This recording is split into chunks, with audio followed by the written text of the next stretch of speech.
Hey y'all, this is Lynn. Today I wanted to share with you guys how to make hummus.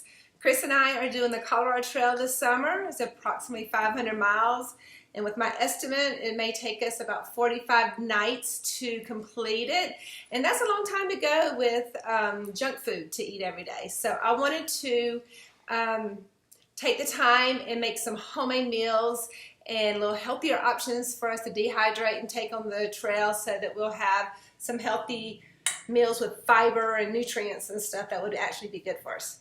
Today I'm going to do hummus and dehydrate it. I've already done it once in practice and it actually turned out really good, so I'm excited. But I do need more because it's a lot of nights to be on the trail. So today I wanted to share with you guys how to do it. I'm going to get started. All right, so I use the bag, $1.50 for the bag of garbanzo beans, and I use my Instapot here and make it. Chris and I actually eat hummus every week, as well as Michael, and it's a treat for us. We love it. It's a nice, healthy, we can put our carrots and stuff in it, but hummus can be kind of pricey when you eat it as much as we do, so I have started making it from scratch. I use the garbanzo beans from the bag because it's the cheapest. I make a ton of beans. This is maybe a little over a half a bag of dried beans, and it makes a lot. So that's for $1.50. It's worth it for us. So I'm going to start with my garbanzo beans. We have four cups of garbanzo beans in our food processor here. Beautiful. All right, so see, I have some left over, and I'll put those in salads throughout the week and Buddha bowls and different things that we eat. All righty, next I'm going to use some fresh lemons. I use 2 of them.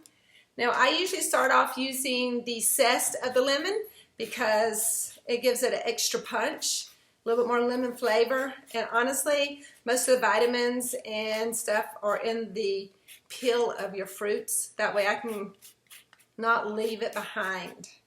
So I'm going to zest both my lemons, and then I'm going to juice them into my food processor here.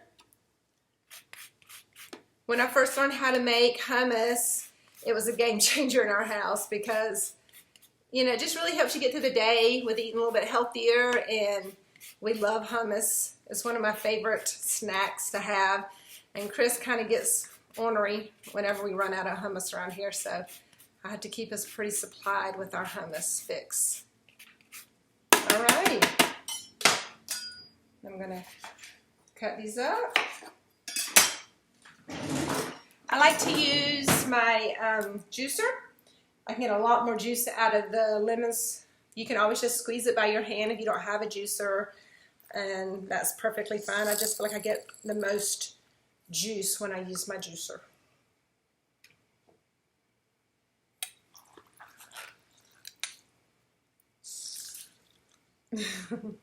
Juice goes a little bit everywhere when I use it though, but that's okay. Chris and I are going to be leaving on June 5th.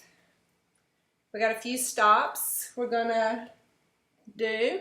We're going to mail some care packages out to different places. Sarah, our daughter's going to bring one of our care packages to us.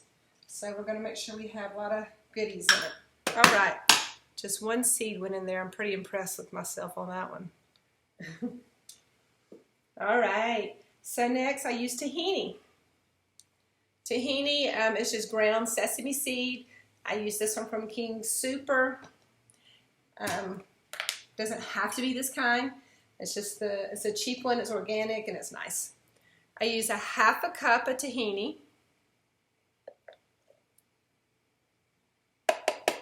to 4 cups of garbanzo beans.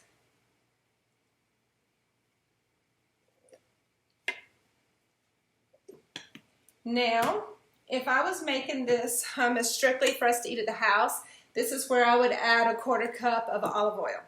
But because I'm making it to go on the trail and dehydrate it, I'm leaving this completely out. If you dehydrate the food and store it, you can't really have oil in it, and it'll go bad and then it'll get rancid.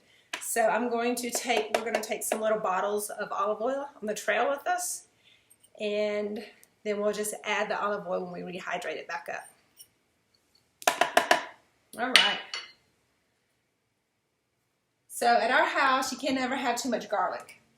I'm going to add about 6 teaspoons of garlic to this thing because we love garlic. It's good for you. It tastes good. And, you know, not everybody's a big garlic fan. You don't have to add garlic. It just adds some flavors if you love garlic, which we do. I like my hummus pretty plain, but you can always add other things. I have before in the past like added some chopped up peppers, like bell peppers and stuff, and maybe even I put in some parsley just to kind of give it some pretty colors and stuff. But typically I don't add any of that stuff.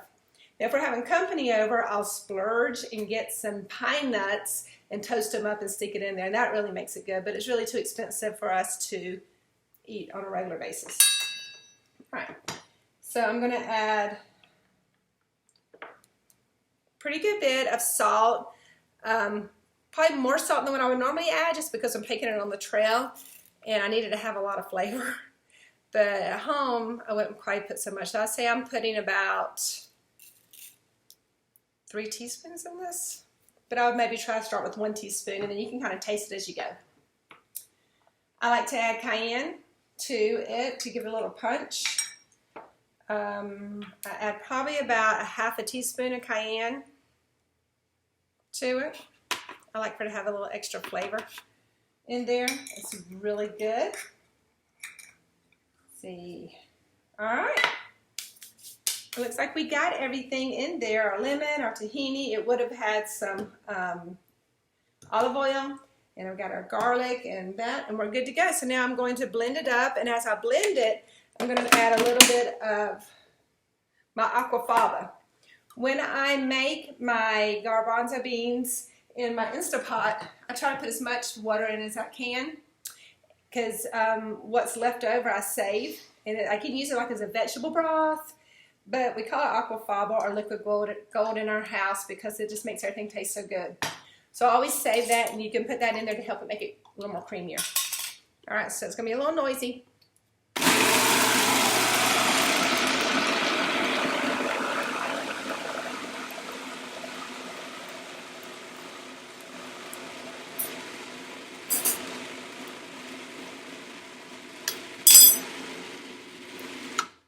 All right, let me add some of this liquid gold in there. You don't want to add water. It really would dilute some of the flavor of your hummus.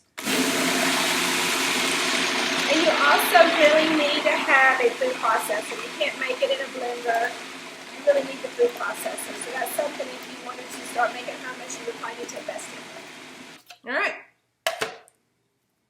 So what I'm going to do is I'm going to take it. See how creamy it looks? I'm going to spread it on this.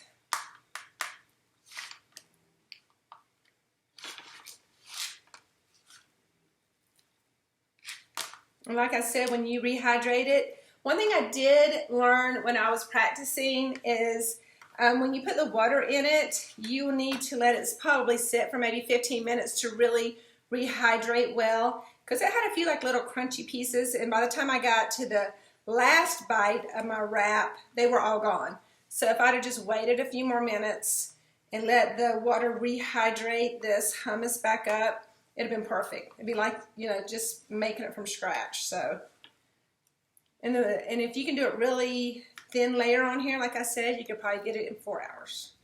I'm kind of greedy. I like to try to get all of them done at once. So, this is what it looked like.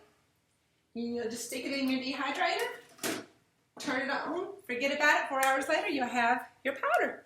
Thank you so much for watching. I'm super excited for trying this and doing this on our trail, and I'll talk to you later.